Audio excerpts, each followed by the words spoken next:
More than 75 years ago, a man invented the telephone. His name was Alexander Graham Bell. Everybody knows that. But who knows precisely what Mr. Bell had in mind for his ingenious new device? Who knows?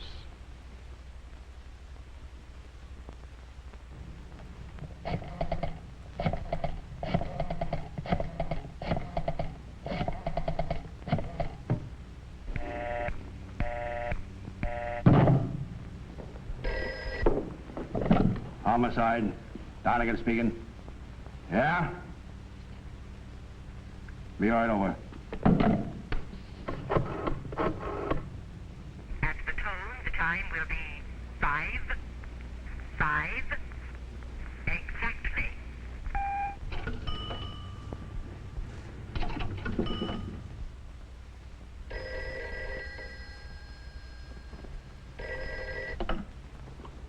Hello, Mom. Daddy, you're home. Do you think this is her first husband? Oh, Lucia! Tell me more. Well, I'm not one to talk, but... The number you have dialed has been disconnected. This is a recording.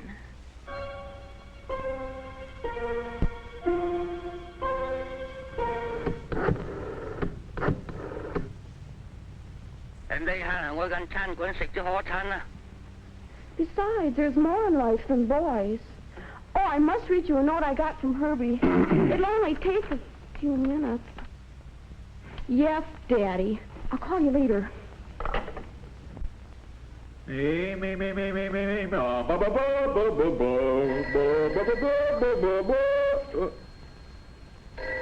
Of all the cockeyed times for the phone to ring.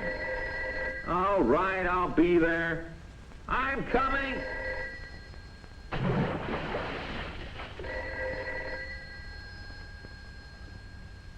The telephone. Few products of man's ingenuity have been so widely used and misused. Today, everybody knows everything about the telephone. But who knows what Mr. Bell had in mind? Also, what he did not have in mind. Here, for example, is Agatha Fewsmith. She's calling a Mrs. Evans about the local church bazaar. But if you were Mrs. Evans, you'd never know it. For some reason, Agatha can't get to the point. The weather leads to summer colds, and summer colds to that nice new doctor in the church membership. And Mrs. Evans is just confused. What's this all about, anyway? And when is it going to end? Now, by this time, Mrs. Evans feels trapped, and perhaps even a little bitter about the telephone. Oh, that woman. Well, I never. Mr. Bell did not have this in mind. But what he did have in mind is so easily accomplished. All it takes is a little organizing. That makes it easier on you, and it makes for a quicker, more pleasant way of getting things done. Precisely what Mr. Bell had in mind. That's even more important in the big, busy world of business. Yet, in his wildest imagination, Mr. Bell would never have conceived anything like the use salesman Sam Black is making of the telephone.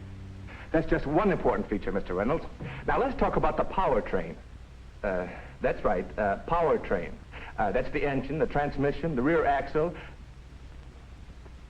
Well, sure, every car's got them. But the important thing is this. Yeah. Sounds real interested, doesn't he? Mr. Bell definitely did not have this in mind. It's unstrategic for two reasons. First of all, you can't really sell a complicated piece of equipment over the telephone. Whatever your product, your prospect has to see its features and see them demonstrated to appreciate them. More important, your prospect has to understand your product's benefits to him before he'll buy. And it's simply too easy to say no over the telephone. In fact, it doesn't take any effort at all. But where does the telephone fit in here? Well, what Mr. Bell had in mind for the telephone was not keeping people apart, but getting them together.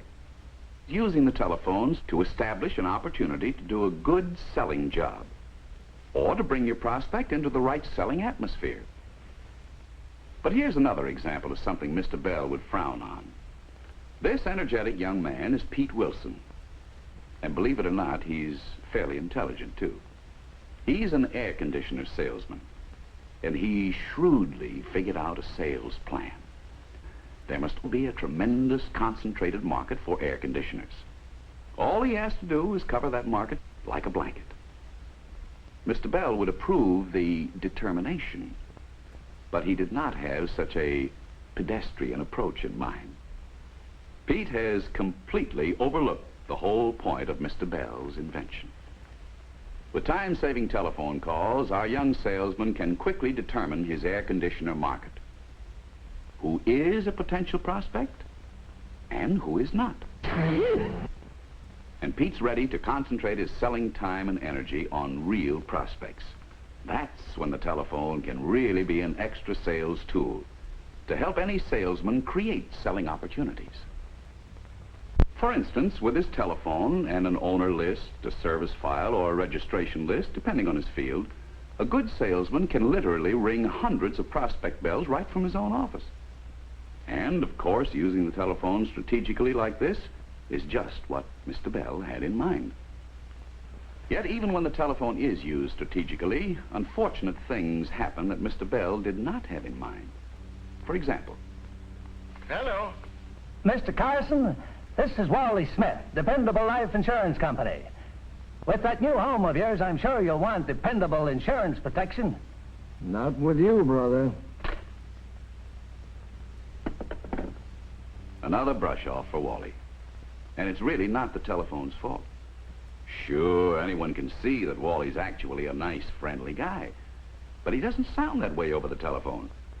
Like a lot of other people, Wally doesn't project his true personality over the telephone. And again, the answer is so simple. Before you make your call, try imagining how you might sound over the telephone. I'm sure you'll want dependable insurance protection. And then how you want to sound. Yes, Mrs. Carson. I'll be glad to drop by and explain it to you.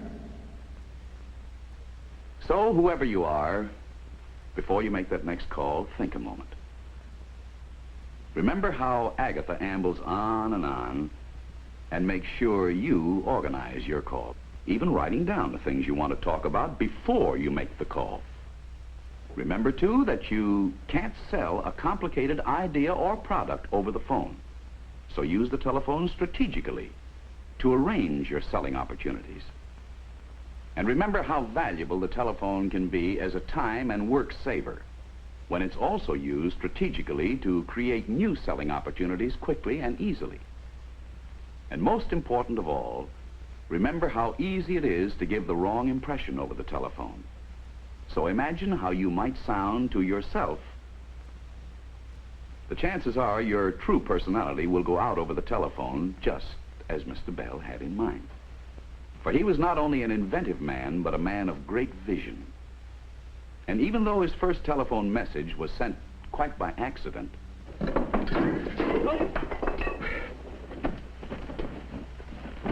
Mr. Watson, come here, I want you. Mr. Bell, I heard you. I heard every word you said distinctly. You said, Mr. Watson, come here, I want you. Why, so I did. Oh, it's a wonderful day for you, Mr. Bell. Everything you've worked for, every dream has come true. It works, Mr. Bell, it works. Yes, I dare say you're right, Watson. Our experiments have opened up a new age of communications. There'll be a day when people will think nothing of conversing through instruments such as we have developed. You mean as an everyday occurrence? Well, that's what I had in mind. The day will come when people will think no more of speaking to someone miles away than as if they were in the same room. Think of its possibilities. Yes, Watson. I can foresee the day when homes will be linked to other homes. Homes to factories, factories to stores. Cities will be joined to other cities, and nations to other nations. But tell me how, Mr. Bell. How can you foretell all these wonders?